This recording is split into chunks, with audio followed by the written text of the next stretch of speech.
Good afternoon students, मेरा नाम राहुल सोनी है। आज हम क्लास 12 केमिस्ट्री का सेकेंड लेसन सॉल्यूशन स्टार्ट करते हैं। इस सॉल्यूशन का हम सेकेंड पार्ट स्टार्ट करते हैं। इसमें हम वेपर प्रेशर के बारे में पढ़ेंगे, vapour pressure of liquid solution के बारे में पढ़ेंगे।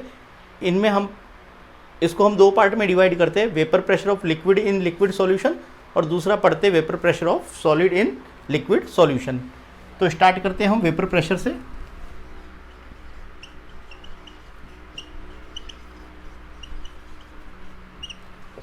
देखिए, एक्चुअल में वेपर प्रेशर को समझने के लिए हमको सबसे पहले इवेपोरेशन को समझना पड़ेगा।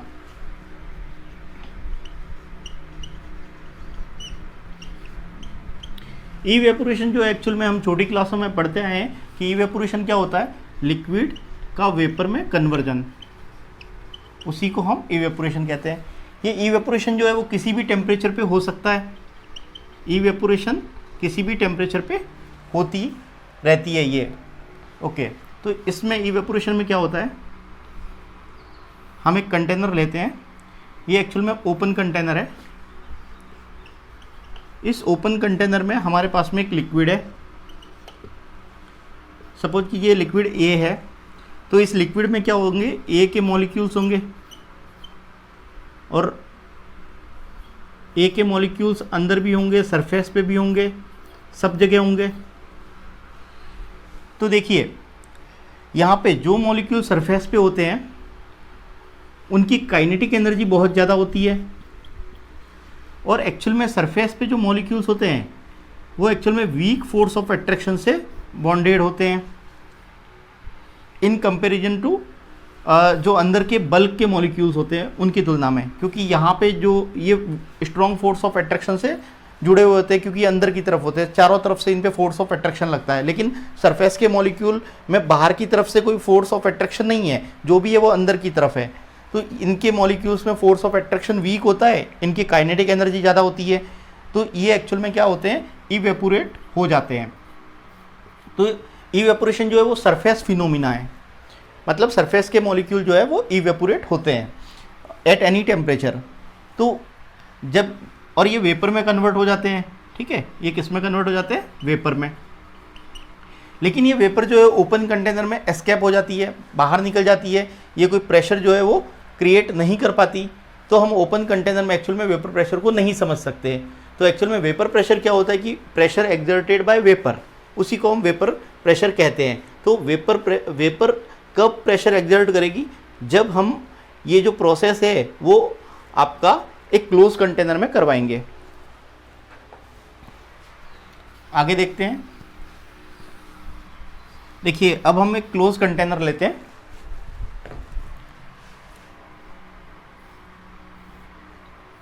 ओके, इस क्लोज कंटेनर में हम लिक्विड डाल देते हैं।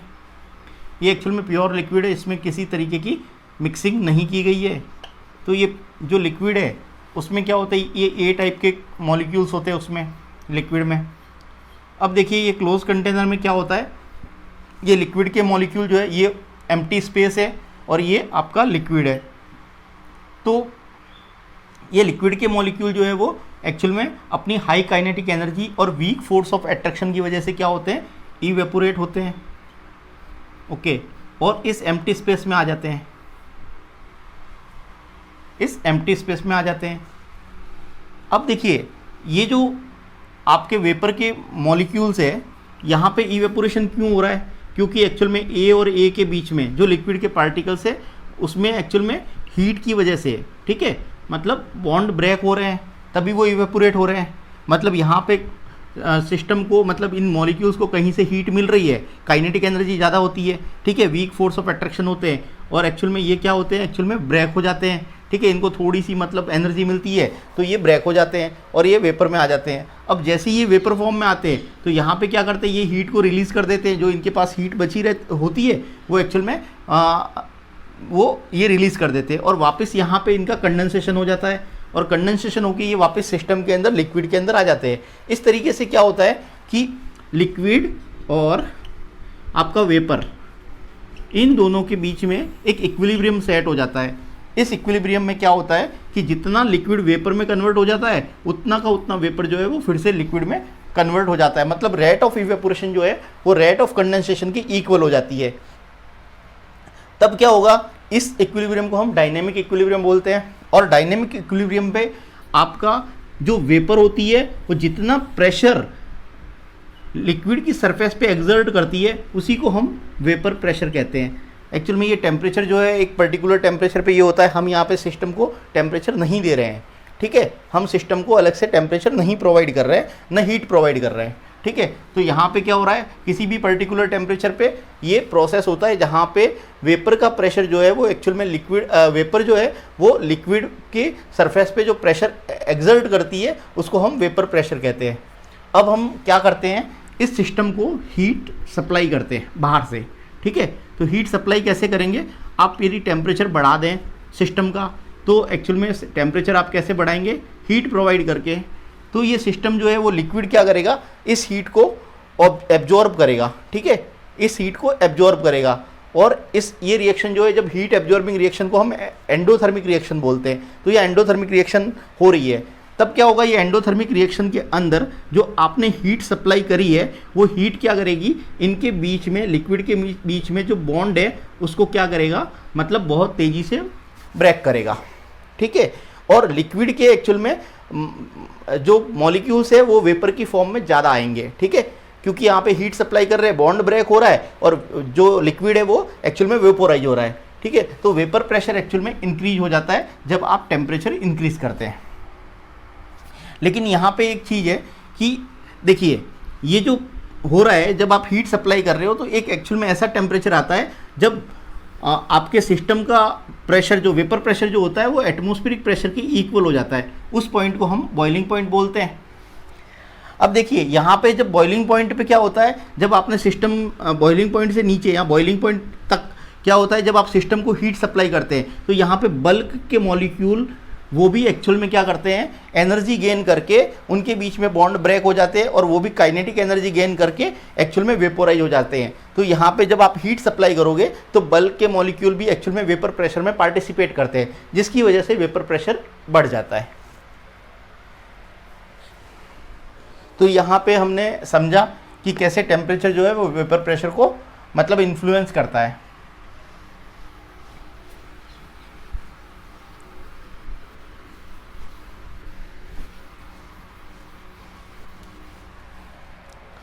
अब हम पढ़ते हैं vapour pressure of liquid solution.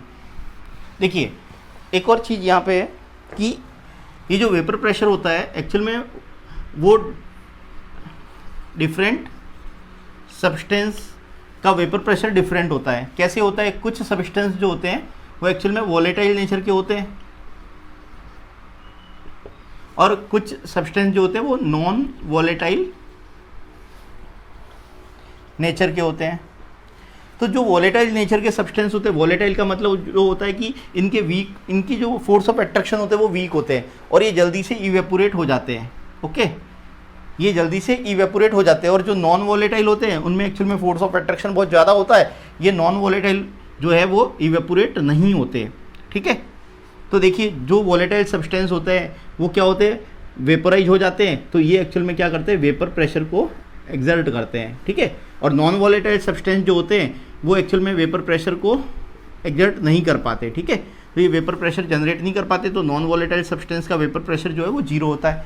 अब वॉलेटाइल सब्सटेंस के एग्जांपल देखिए, जैसे वाटर है, जितने भी लिक्विड्स होते हैं वो सारे ही वॉलेटाइल होते हैं। जैसे आपका एथिल अल्कोहल है, ये सब वॉलेटाइल लिक्विड्स है। अब नॉन वॉलेटाइल आप देखिए कुछ सब्सटेंस होते हैं जैसे यूरिया, ये नॉन वॉलेटाइल है ना, ग्लूकोज, इस तरीके से ये सब नॉन वॉलेटाइल सब्सटेंस है, इनका वेपर प्रेशर में एक्चुअल में कोई रोल नहीं होता। नेक्स्ट हम पढ़ते हैं सॉल्यूशन। तो देखिए सॉल्यूशन के बारे में हम बात करते हैं कि यहाँ पे vapour pressure of liquid solution, ठीक है। तो हम लिक्विड सॉल्यूशन का वेपर प्रेशर के बारे में बात करेंगे। तो सॉल्यूशन एक्चुअल में क्या होते हैं, सॉल्यूशन में एक्चुअल में दो पार्ट से मिलके बना होता है, एक तो सॉल्वेंट होता है और दूसरा ये एक्चुअल में सॉल्यूट होता है इसमें, ठीक है। तो सॉल्वेंट जो है वो यहाँ पे हम जो वेपर प्रेशर पढ़ रहे हैं लिक्विड सॉल्यूशन का है ना, vapour pressure of liquid solution का, तो यहाँ पे एक्चुअल में आपका सॉल्वेंट जो है वो लिक्विड है और सॉल्यूट जो है वो एक्चुअल में हम लिक्विड और सॉलिड, इन दोनों के बारे में बात करेंगे। ठीक है, तो आप लिक्विड को एक्चुअल में लिक्विड के अंदर डालेंगे और वेपर प्रेशर को हम फाइंड आउट करेंगे, वेपर प्रेशर की स्टडी करेंगे। और आप क्या करेंगे, सेकंड में आप सॉलिड को लिक्विड के अंदर डाल के उसका वेपर प्रेशर को हम चेक करेंगे। ठीक है, तो हम स्टार्ट करते हैं। Vapour pressure of liquid solution.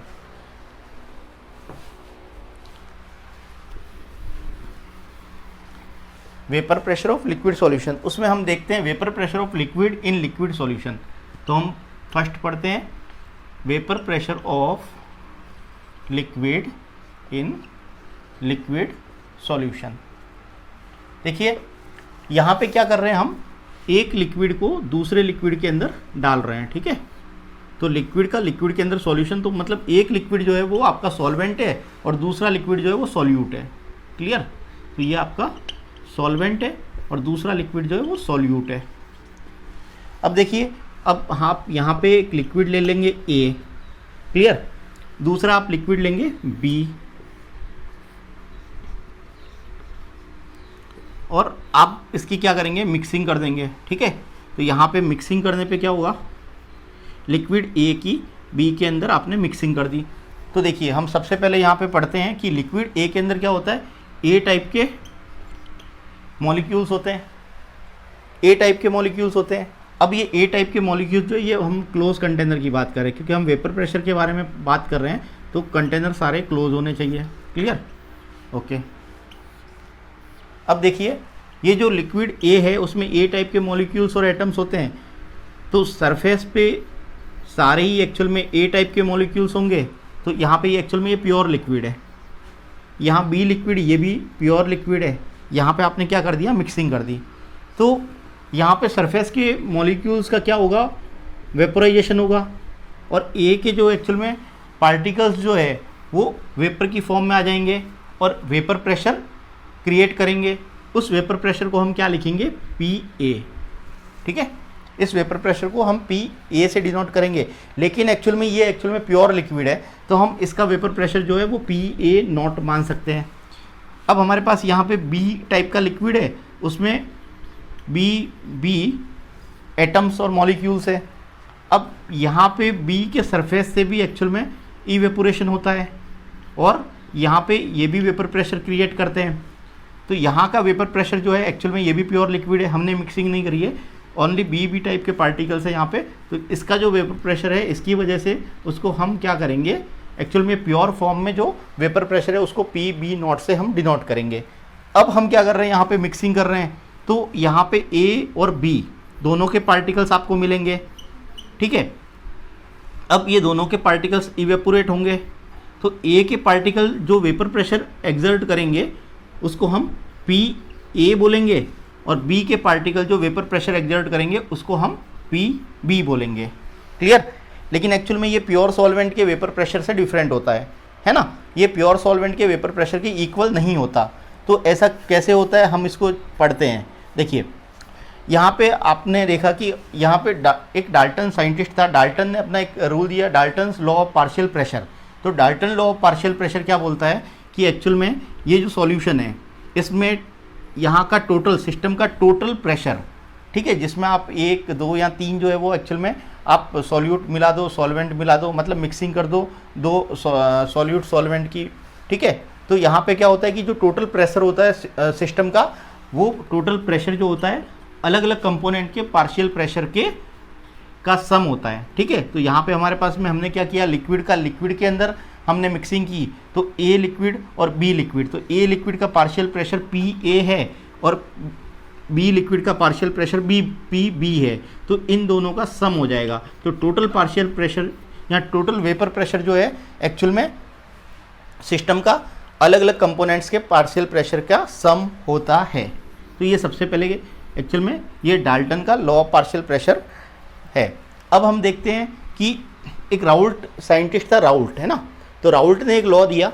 Raoult ने बोला कि जो पार्शियल प्रेशर होता है, ठीक है, जो पार्शियल प्रेशर होता है वो एक्चुअल में ईच कंपोनेंट के मोल फ्रैक्शन के प्रोपोर्शनल होता है। तो ये पार्शियल प्रेशर जो है वो एक्चुअल में उसके जो भी गैसेज या जो भी आपका लिक्विड है उसका पार्शियल प्रेशर उसके मोल फ्रैक्शन के प्रोपोर्शनल होता है। क्लियर? तो हम यहाँ पे देखते हैं कि हमारे पास में ये लिक्विड ए है, तो इसका पार्शियल प्रेशर को हम कैसे लिखेंगे, पी ए।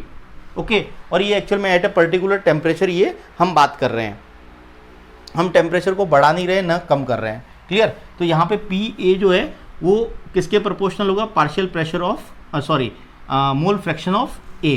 क्लियर? तो ए के मोल फ्रैक्शन के इक्वल होगा, प्रोपोर्शनल होगा। और पी बी का पार्शियल प्रेशर जो है वो किसके प्रोपोर्शनल होगा, मोल फ्रैक्शन ऑफ बी के।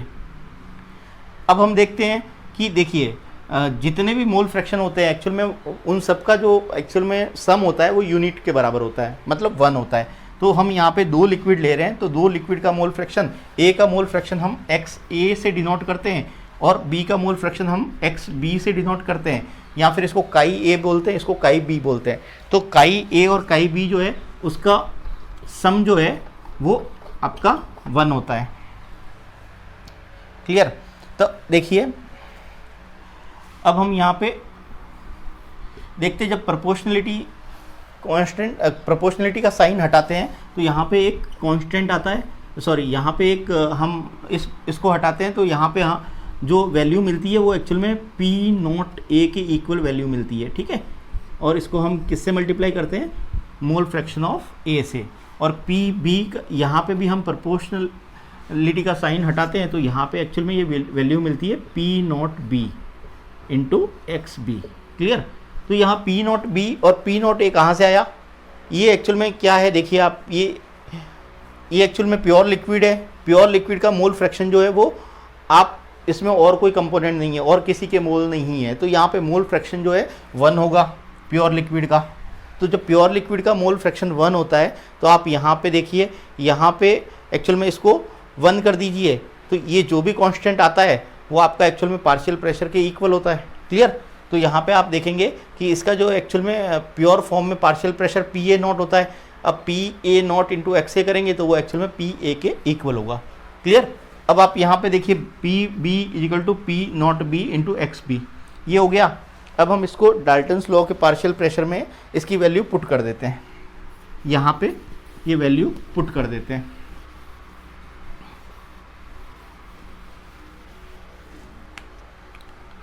तो पी टी क्या होगा, P A plus P B, partial pressure of A plus partial pressure of B, ये क्या होगा, टोटल वेपर प्रेशर हो जाएगा।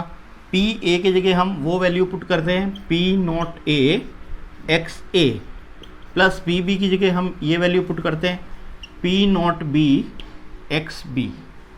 क्लियर? अब देखिए X A plus X B क्या है आपका, X A plus X B 1 है। अब हम इसको ऐसे भी लिख सकते हैं,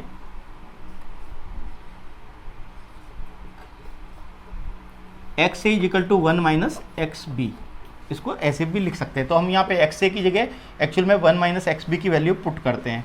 तो देखिए P naught A X A की जगह लिखेंगे 1 minus X B plus P naught B into X B. इसको आगे सॉल्व करते हैं तो क्या लिखेंगे, P naught A minus P naught A X B plus P naught B X B.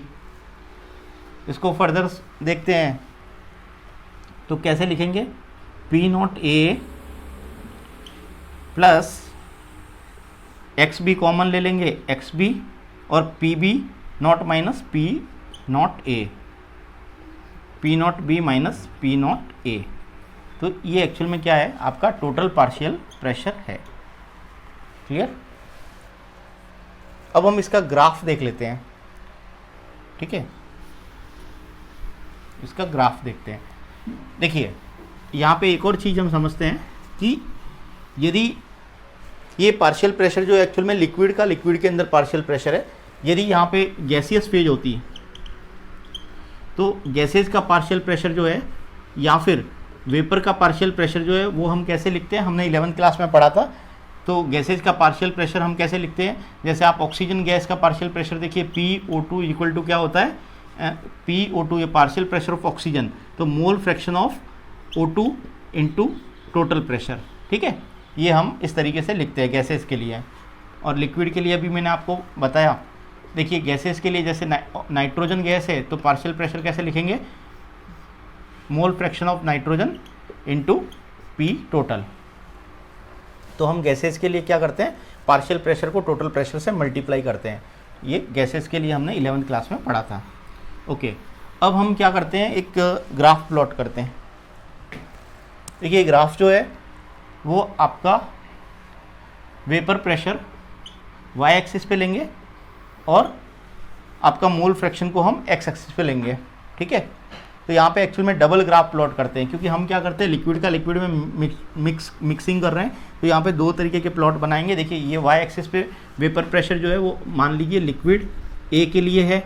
ठीक है, इस तरफ आप क्या करेंगे कि एक ग्राफ और प्लॉट करेंगे इस तरफ। तो यहाँ पे एक्स एक्सिस जो है वो कॉमन आपने ले ली, तो ये आपका लिक्विड बी है। ठीक है, उसके लिए ये भी vapour pressure, clear, liquid B के लिए, और ये आपका मोल फ्रैक्शन है। ठीक है, मोल फ्रैक्शन। तो यहाँ पे ये लिक्विड जो ए है वो यहाँ पे मानिए ये अपनी प्योर फॉर्म में, किस फॉर्म में, प्योर फॉर्म में। तो प्योर फॉर्म में होने पर आप देखिए इसका जो पार्शियल प्रेशर जो है वो क्या होगा, P naught A X A. ठीक है, और बी गैस का पार्शियल प्रेशर क्या होगा, बी लिक्विड का पार्शियल प्रेशर क्या होगा, P naught B into X B. Clear. तो यहाँ पे ये लिक्विड जो है वो उसका पार्शियल प्रेशर, यदि ये प्योर फॉर्म में है तो उसके लिए जो एक्स ए की वैल्यू क्या हो जाएगी, 1 हो जाएगी, X A equal to 1। Okay, और इसका जब वैल्यू 1 होगा तो इसका पार्शियल प्रेशर किसके इक्वल होगा, पी नॉट ए के। तो यहाँ पे हम ये इस तरीके से लिख लेते हैं, ये पार्शियल प्रेशर जो है वो पी नॉट ए होगा। क्लियर। लेकिन ये प्योर लिक्विड है, यहाँ पे हम बी की जो है मोल फ्रैक्शन उसको हम 0 मानेंगे, क्योंकि यहाँ पे केवल ए के ही आपके मॉलिक्यूल्स है। अब इस तरफ चलते हैं, यहाँ पे ये लिक्विड बी जो है वो प्योर फॉर्म में है, तो एक्स बी कितना होगा, 1 होगा। इसका पार्शियल प्रेशर क्या हो जाएगा, इसका जब ये 1 होगा तो इसका partial pressure P naught B के इक्वल होगा। तो हम पी नॉट बी यहाँ पर ड्रॉ कर देते हैं पार्शियल प्रेशर को। ओके, अब देखिए यदि आप इन दोनों लिक्विड में यदि बी ज़्यादा वॉलेटाइल है तो क्या करेंगे, इसका वॉलेटाइल ये ज़्यादा है तो ये ज़्यादा पार्शियल प्रेशर जो है वो जनरेट करेगा। तो यहाँ पे पी बी की वैल्यू हम थोड़ी ऊपर की तरफ लिख देंगे। क्लियर, क्योंकि इसका पार्शियल प्रेशर ए से ज़्यादा है, तो हम यहाँ से इसको ड्रॉ कर देंगे ग्राफ को। और यदि ए का पार्शियल प्रेशर ज़्यादा है तो ये एक्चुअल में ज़्यादा वॉलेटाइल होगा, तो ये ज़्यादा पार्शियल प्रेशर बनाएगा, तो इसको ऊपर की तरफ लिखेंगे। ओके, और दोनों का बराबर है तो दोनों को हम एक्चुअल में इक्वल हाइट पे बनाएंगे। अब देखिए क्या होता है कि जब आप लेफ़्ट से राइट की तरफ चलते हैं, ठीक है, प्योर लिक्विड है और अब आपने यहाँ पे कोई मिक्सिंग नहीं करी है। क्लियर, तो पार्शियल प्रेशर जो है वो मैक्सिमम पी नॉट ए के इक्वल है। लेकिन अब आप क्या कर रहे हैं, लेफ़्ट से राइट की तरफ जा रहे हैं, तो आपका क्या हो रहा है कि ए के कंपोनेंट जो है वो कम होते जा रहे हैं, बी के कंपोनेंट जो बढ़ते जा रहे हैं। यहाँ पे ये प्योर बी है, यहाँ पे क्या होता है प्योर ए है। अब आप ए से बी की तरफ, लेफ्ट से राइट की तरफ जा रहे हैं तो ए के कंपोनेंट्स आप कम करते जाएंगे, तो मोल फ्रैक्शन जो है वो ए का क्या होता जाएगा, कम होता जाएगा। ओके, मोल फ्रैक्शन कम होता जाएगा तो पार्शियल प्रेशर जो है वो भी कम होता जाएगा। क्लियर, और आप यहाँ तक पहुँचते पहुँचते जहाँ पे ओनली बी के मॉलिक्यूल्स है तो उसका पार्शियल प्रेशर जो है ए का 0 हो जाएगा।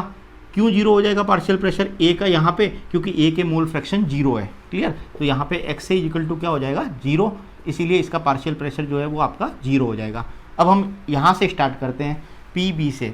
ठीक है, तो यहाँ पे पी बी का जो पार्शियल प्रेशर जो है वो मैक्सिमम है, पी नॉट बी के इक्वल है।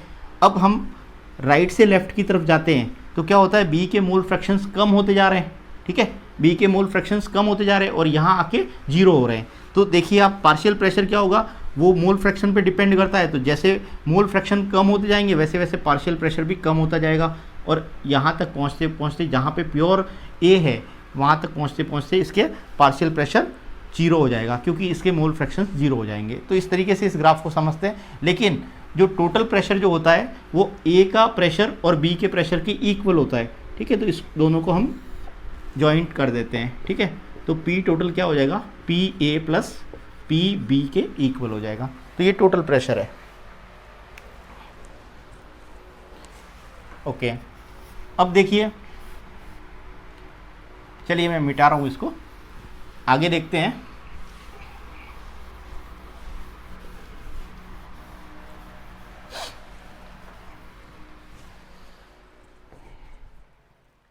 देखिए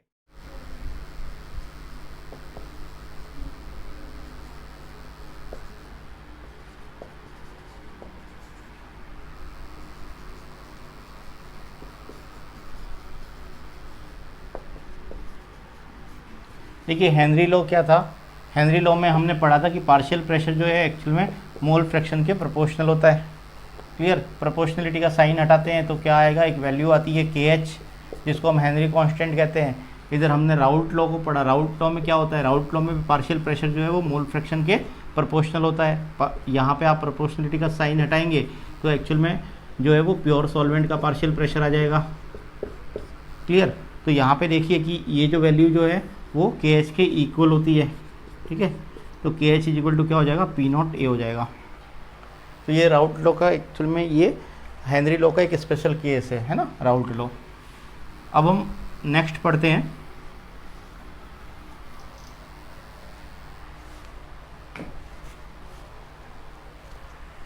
vapour pressure of solid in liquid solution, vapour pressure of solids in liquid solution. देखिए यहाँ पे लिक्विड क्या है, एक्चुअल में सॉल्वेंट है, ये वॉलेटाइल सॉल्वेंट है, और आपके सॉलिड क्या है, आपका नॉन वॉलेटाइल है। जैसे सॉलिड जो है वो नॉन वॉलेटाइल सॉलिड, एग्जांपल देखिए यूरिया हो गया, ग्लूकोज हो गया, ये सब है। क्लियर, तो हम यहाँ पे क्या कर रहे हैं कि एक सॉलिड को लिक्विड के अंदर डिसॉल्व कर रहे हैं। तो देखिए एक क्लोज कंटेनर लेंगे हम, उसमें हम पहले एक्चुअल में प्योर लिक्विड की बात करते हैं। ठीक है, तो यहाँ पे प्योर लिक्विड जो है A है। तो प्योर लिक्विड में क्या होगा कि प्योर लिक्विड के ही कंपोनेंट्स होंगे। तो यहाँ पे ये जितने भी मेट पार्टिकल्स है वो प्योर लिक्विड के हैं। तो सरफेस पे भी एक्चुअल में प्योर लिक्विड के पार्टिकल्स होंगे। क्लियर, पूरा सरफेस वही ऑक्यूपाई करेंगे। तो ये क्या होगा, वेपोराइज भी एक्चुअल में प्योर लिक्विड वेपोराइज होंगे और वेपर की फॉर्म में आएंगे। तो इसकी वजह से इनका वेपर प्रेशर होगा। क्लियर, अब हम क्या करते हैं कि सॉलिड को उसमें ऐड कर देते हैं। जब आप उसमें सॉलिड ऐड करते हैं तब क्या होता है, सॉलिड के पार्टिकल जो है वो एक्चुअल में लिक्विड के अंदर मिक्स हो जाएंगे और सॉल्यूशन फॉर्म करेंगे। तो देखिए आपको यहाँ पे लिक्विड और सॉलिड दोनों सॉलिड और लिक्विड दोनों जो है वो मिलेंगे। सरफेस पे देखिए, सरफेस पे आपको एक्चुअल में यहाँ पे लिक्विड भी मिलेगा और सॉलिड के पार्टिकल्स भी मिलेंगे। लेकिन ये सॉलिड जो है एक्चुअल में वो नॉन वॉलेटाइल है, तो इसका एक्चुअल में ये इवेपोरेट नहीं होंगे, तो वेपर प्रेशर में इसका कोई रोल नहीं है। तो इवेपोरेशन कौन करेगा, ओनली आपके सॉल्वेंट जो है वो इवेपोरेट करेंगे, जो प्योर लिक्विड है वो इवेपोरेट करेगा। लेकिन यहाँ पे एक्चुअल में आपके जो सॉलिड की वजह से एक्चुअल में यहाँ पे इनका फ्रैक्शन कम हो जाएगा। तो ये जो है सॉल्वेंट प्योर लिक्विड जो है वो कम वेपोराइज होगा, है ना। तो यहाँ पे वेपर प्रेशर कम हो जाएगा। तो देखिए यहाँ पे क्या होता है कि जब एक सॉलिड को लिक्विड में डिसॉल्व करते हैं तो वेपर प्रेशर कम हो जाता है। तो यहाँ पे जो पार्शियल प्रेशर है वो एक्चुअल में ओनली प्योर लिक्विड की वजह एक्चुअल में लिक्विड की वजह से मिलता है। तो इस सॉल्यूशन का जो पार्शियल प्रेशर आप फाइंड आउट करेंगे तो पार्शियल प्रेशर जो है वो क्या होगा, PA equal to PA0 into XA, ये पार्शियल प्रेशर होगा। PB का मतलब सॉलिड का कोई पार्शियल प्रेशर नहीं होगा। क्लियर, क्योंकि वो वेपर फॉर्म नहीं करते, इवेपोराइज नहीं होते। अब हम ये ग्राफ को समझते हैं।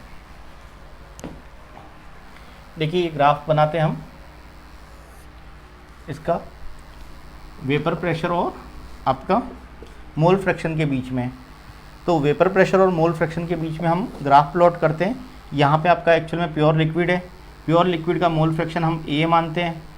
क्लियर, प्योर लिक्विड का मोल फ्रैक्शन 1 मानते हैं। तो इस समय इसका पार्शियल प्रेशर क्या होगा, इसका पार्शियल प्रेशर जो होगा वो पी ए नॉट के इक्वल होगा, ये मैक्सिमम पार्शियल प्रेशर होगा इसका।